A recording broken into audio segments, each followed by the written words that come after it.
علی کو نبی اکرم صلی اللہ علیہ وسلم نے اپنا نائب بنا کر چھوڑا تھا جب غزوہ تبوک میں جا رہے تھے مدینے میں. حضرت علی نے کہا کہ مجھے آپ عورتوں کے ساتھ بٹھا کے جا رہے ہیں. فرمایا تمہارا مقام میرے ساتھ وہی ہے جو موسیٰ کے ساتھ ہارون کا تھا. ہارون کو چھوڑ کر گئے تھے نا یہودیوں کے پاس جب گئے تھے تورات لینے کے لیے, تو تمہارا وہی مقام ہے میرے ساتھ.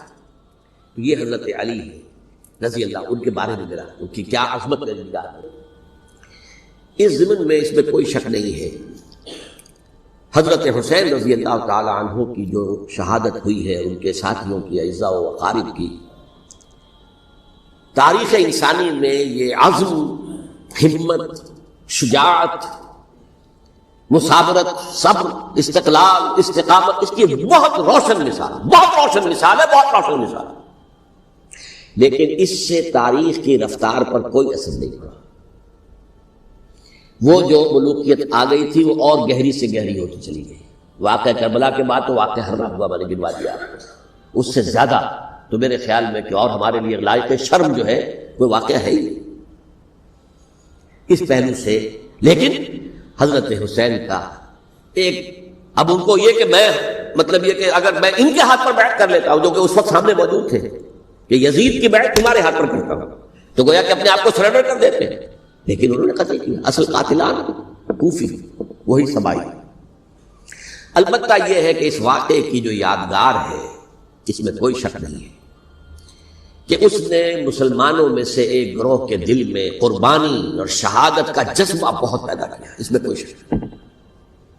اور جس طریقے سے کہ عاشورہ محرم میں یاد منائی جاتی ہے, جس طریقے سے اس نے اہل تشیع کے اندر قربانی کا جذبہ بے انتہا پیدا کر دیا. کہ دیکھیے حضرت حسین رضی اللہ تعالی عنہ کی اس شہادت کے بعد, اس کے بعد واقعہ ہررا بھی ہوا جو واقعہ کربلا سے بھی بعض اعتبارات سے زیادہ بھیانک اور زیادہ گھناؤنا واقعہ بنو امیہ کی تاریخ ہے جس کو لوگ جانتے ہی نہیں. مدینے کے کچھ لوگوں نے بغاوت کی اور انہوں نے اس کے خلاف فوج بھیجی, اور فوج کو جب مدینہ فتح کر لیا 3 دن کے لیے حلال کر دیا, جو چاہو کرو, یا جسے چاہو مارو, جسے چاہو لوٹو, جس کا گھر چاہو برباد کرو, جس عورت کو چاہو ریپ کرو. اور یہ مدینہ النبی کے اندر ہوا. تو کاٹ کھانے والی ملوکیت کے اندر بہت سے واقعات ہیں.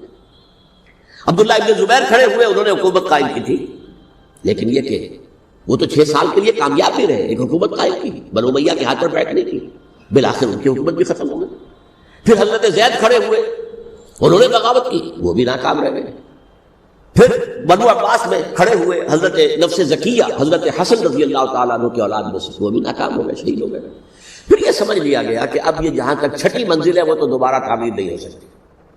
یہ تو جس کی لاٹھی اس کی بھینس, جس کے پاس طاقت ہوگی اس کی حکومت ہوگی, جس کا قبیلہ زیادہ قوی ہوگا, جس قبیلے میں زیادہ عصبیت ہوگی, مضبوط ہوگا, متحد ہوگا, طاقتور ہوگا, اسی کی حکومت ہوگی. البتہ اس کے نیچے لوگوں کے اخلاق کی اصلاح کرو.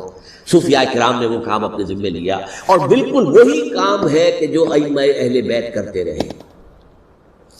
حضرت حسن کی اولاد میں, پھر حضرت علی بن حسین رضی اللہ عنہ, حضرت حسین کی اولاد میں, پھر امام محمد باقر, امام محمد جعفر صادق, اور اس کے بعد بھی 5 اور. کسی نے بغاوت نہیں کی. جیسے علماء کرام کام کر رہے تھے اور جیسے صوفیاء کرام کام کر رہے تھے, ایسے ہی وہ مسلمانوں کی علمی تربیت, روحانی تربیت و تزکیہ کر رہے ہیں. کسی نے حکومت کو چیلنج نہیں کی. نوٹ کر لیجیے اس بات.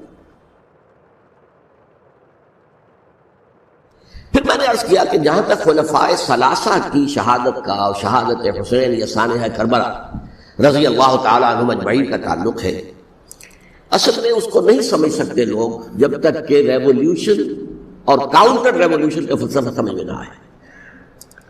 جب کسی ملک میں, کسی خطہ ارضی میں کوئی انقلابی تحریک چل رہی ہوتی ہے, ظاہر بات ہے ابتدا میں تو انقلابی لوگ چند ہوتے ہیں, کمزور ہوتے ہیں, ضعیف ہوتے ہیں, ان سے کوئی خطرہ محسوس نہیں ہوتا. لیکن کشاکش کے دوران ایک وقت آ جاتا ہے کہ پھر جو مخالف انقلاب ہیں وہ یہ سمجھ بیٹھتے ہیں, سمجھ جاتے ہیں کہ اب ہماری پیش نہیں جا رہی, اب ہمارا بس نہیں چلے گا, لہذا سر جھکا دو. اسے پنجابی محاورے میں کہا جاتا ہے نیوی پاؤ, اس وقت تو وقت کو گزارو. اب اس کے بعد پھر کوئی موقع ملا تو دیکھیں گے کہ اس انقلاب کو ہم انڈو کر سکیں، کاؤنٹر ریولوشنری موومنٹس۔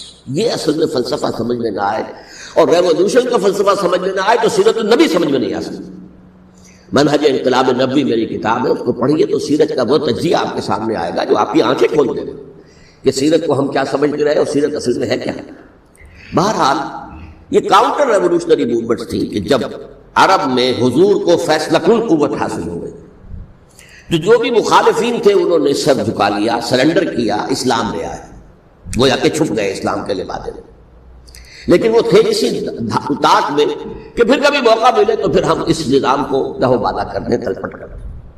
یہ رد عمل سب سے پہلے خود عرب کے اندر پیدا ہوا، کیونکہ مشرکین عرب کو جب سورہ توبہ کی پہلی 6 آیات نازل ہوئی ہیں جن میں الٹیمیٹم دے دیا گیا کہ اب کسی مشرک قبیلے سے کوئی معاہدہ اللہ کا اور اس کے رسول کا نہیں ہوگا، تمہیں 4 مہینے کی مہلت دی جا رہی ہے، یا ایمان لے آؤ اور یا تمہیں قتل کر دیا جائے۔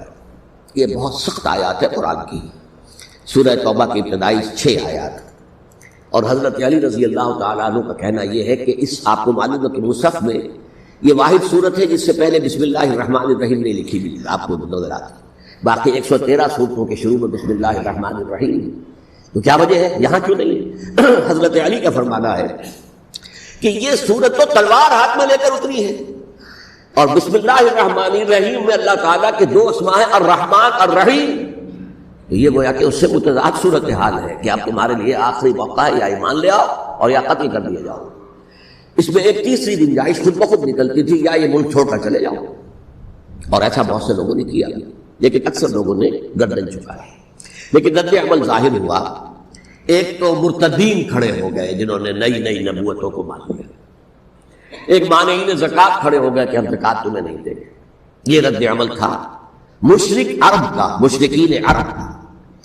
اور حضرت ابو بکر رضی اللہ تعالیٰ عنہ کے دفتر فضائل کا یہ بڑا اہم باب ہے، ود این آئرن فسٹ، حالانکہ وہ بہت رقیق القلب، کمزور نہیں کل جسا انسان تھے، لیکن یہ کہ عظیمت کوہ ہمالیہ جو ہے ان کے اندر ظاہر ہوئی ہے، ود این آئرن فسٹ انہوں نے ان ساری جو رد عمل کی جو تحریکیں تھی انہیں کچھ نہیں کر دی، اور پھر پورے عرب کو گویا کہ اثر نو اس میں اسلام کے نظام کو کنسولیڈیٹ کر کے حضرت عمر کے حوالے کر دیا رضی اللہ تعالیٰ عنہ۔ حضرت عمر کے زمانے میں جو جنگیں ہوئیں اس میں سلطنت روما جو ہے، جو اس وقت کی 2 سپر پاورز تھیں، سلطنت روما، قیصر روم، ہیرکلیس، ہرقل تھا اس وقت کا جو رومی جو قیصر روم تھا، حکمران تھا، شہنشاہ تھا، اور دوسری طرف ایرانی مملکت تھی، خسرو پرویز تھا۔ لیکن یہ کہ عیسائیت کے ساتھ اسلام کا اس طرح کا تصادم نہیں ہوا تھا حضور کے زمانے میں، بلکہ نجاشی رحمۃ اللہ علیہ نے تو مسلمانوں کو پناہ دی تھی۔ مقوقس پیٹریارک جو تھے اس کے الیگزینڈریا کے، انہوں نے حضور کے جو نامہ مبارک گیا تھا اس کا بہت اکرام کیا، تکریم کی، تحفے بھیجے حضور کی خدمت میں۔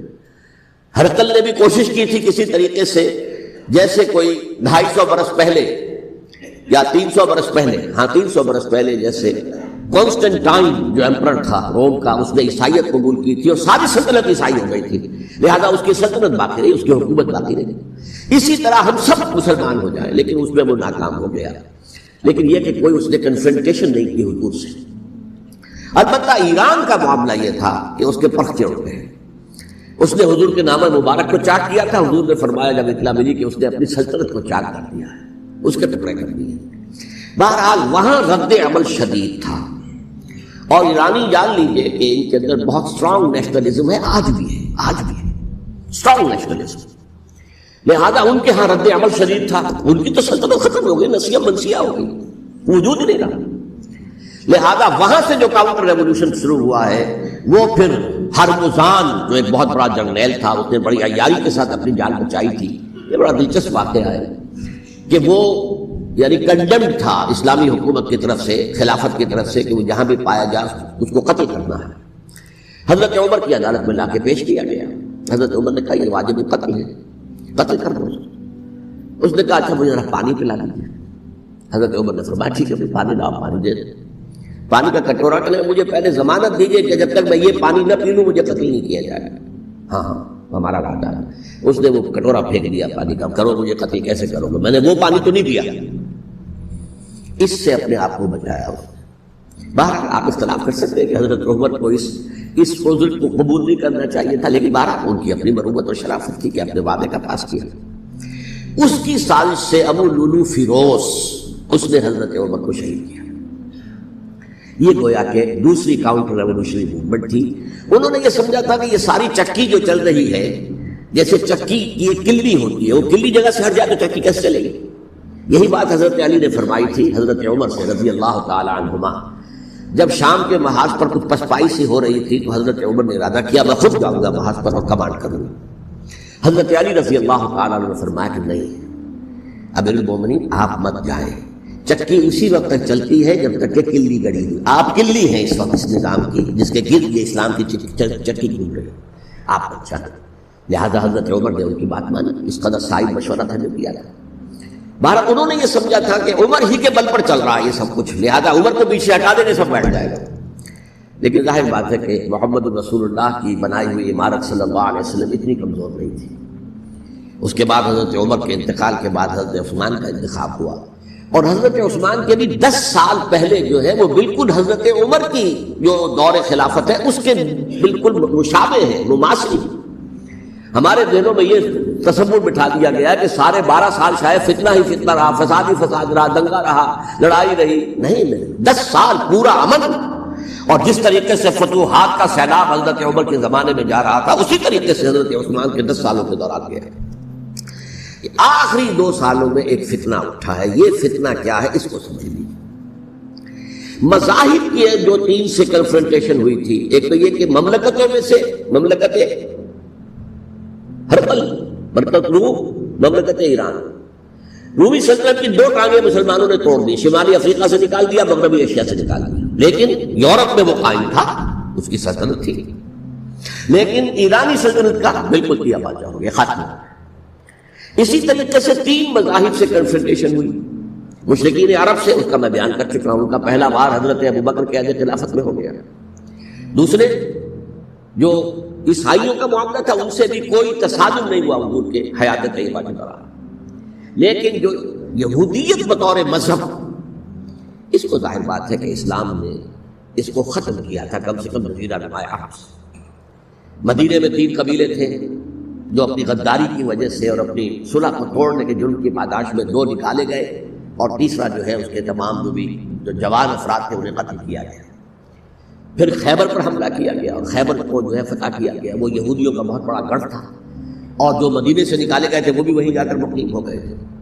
تو اس اعتبار سے، اور پھر یہودی اپنے آپ کو سمجھتے تھے اللہ کی طرف سے دنیا میں جو نمائندہ جو ہے امت وہ ہم ہیں، اب انہیں معزول کر کے امت محمد کو وہاں پر کھڑا کر